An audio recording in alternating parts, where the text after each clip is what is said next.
I hope everyone is having a great day. Now it's time for part 2 of the reunion on The Real Housewives of Salt Lake City tonight. But first, we're back on Up and Adam Channel 2, and we have a lot to talk about.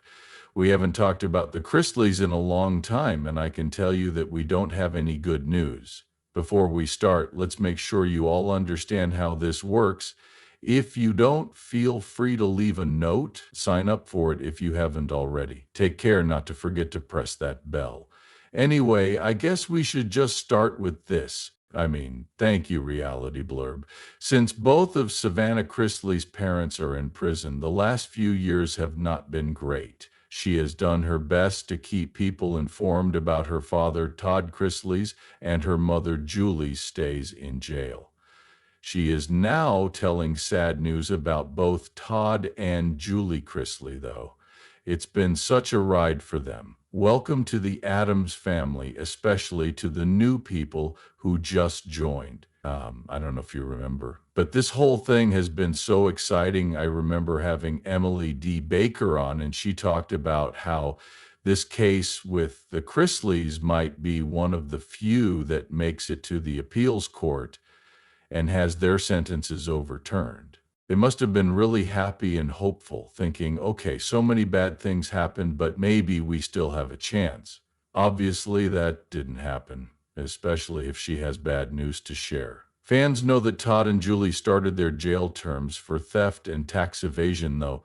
The conviction came in January 2023 after they were found guilty of stealing about $30 million 0 cents from banks. Yes, this was a big deal. A funny little cat is in the background, and I'm telling it to be quiet. I don't know if you remember. He will stay in jail until 2033 unless something happens, and Julie will stay there until 2028. This is crazy. Reports from the Daily Mail say that Savannah recently talked about her father on her Unlocked show.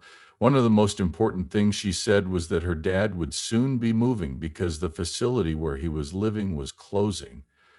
Savannah does not know where he will end up, which is sad. She said, "Before I end, there's one more thing I want to talk about because I posted it on social media. Dad's facility is closing down." That makes sense, but then the next question is, if it's shutting down, where does he go? The scary thing for her and her family now, though, is that he's already connected to that center. They have written so many letters and told so many stories behind the scenes about mold, bad living conditions, really, really hot summers and cold nights, no AC or heat, and just a lot. I don't understand why they would be upset that it is closing down. To put it mildly, it's been crazy. We've already talked a lot about this, though. But wait, we're not done yet. Savannah went on to say that FPC Pensacola is ending its work. There's a sad feeling to it. I'm glad it's closing down because no one should have to live in or be treated in that way at that facility. I feel bad that it's ending because I don't know where he will go next. They don't say where they're going to try to put him. In addition, she talked more about what her father is said to be going on at the Florida jail where he is being held. She also said that a worker there doesn't like her dad and has threatened to send him so far up in New York that it will be hard for his family to visit.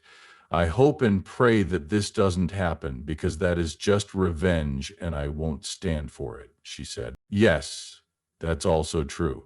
We've had a few of these talks, and some people will say in the comments, "Well, Adam, they're in prison, like, sorry." That's what happens. If you break the law, you will go to jail. This is what takes place. I get it. Some people say, "Oh no, that shouldn't be a problem. You're just trying to do your time while you're in jail." I get it too. I see both sides of this. We're not done yet, though. She said that the law says prisoners must be less than 500 miles from your house. After that, she said, I hope and pray that they follow that rule. If they don't, you guys know I will fight them until the end. Also, it looks like she wants to keep the jail where Todd is being held from being torn down, so she can get proof that her father has been treated bad. The angry daughter then said, "But The facility is closing down and they're going to tear it down. I'm going to do everything I can to stop that. That's not going to happen, I told her. That was my end goal, but it won't be my end goal until I get all the paperwork I need. And the proof I need is a full and thorough inspection of the building and its surroundings, she said. I need to know the numbers and the drinking water. I need to know how much lead-based paint there is. I need to know everything because guys are going there with all kinds of health problems, like cancer. They were locked up for a certain amount of time and now they are going with a life sentence. To make this happen, I need to gather all the proof these men need to bring a case, a class action lawsuit if they see fit. That is why I am going to try to stop the fall down of that. The hard part is that I don't know where Dad is going. But, as was already said, Savannah has also talked about what her mother went through in prison. She also read a letter about Julie and her bad jail transfer not long ago. It turned out that she was taken to an Oklahoma center instead of Lexington, where she thought she was going. Savannah started her Instagram post with the words, "Reading my mom's letter from prison breaks my heart. The government of her country took away simple things from her that should never be taken away from anyone." I mean, really, really, and I think that's my last thought. Everyone is different in this. Once more, I agree with what Savannah's trying to do. This makes Savannah look at her parents like they don't belong in there. Also, who knows? Again, I trust Emily D. Baker more than Savannah or anyone else. But I believe Emily D. Baker when she says that there were flaws in some of the cases that got them sent to jail in the first place. I love her. But, you know, a lot of people will also say, oh, well, your super rich, famous parents are having a hard time being in prison after they did something wrong. Oh my God, just think about that. It's like, what do you say to that? I don't know. I guess this is my next question for you. Do you think they will get out of jail sooner than the time their sentences say they have to stay? Because Jen Shaw from the Real Housewives of Salt Lake City seems to get a lighter term every time we turn around. I believe it has been cut down about 3 times. Jen Shaw's sentence has been cut by almost 2 years, and I don't think we're even done yet. I believe they will keep cutting her sentence because she was sent to federal prison camp Bryan, Texas, because there were incentive programs there that she could take, such as anger management, rehabilitation, and educational programs that would shorten her sentence. That's exactly what's happening. What's going on between Todd and Julie? I'm not sure.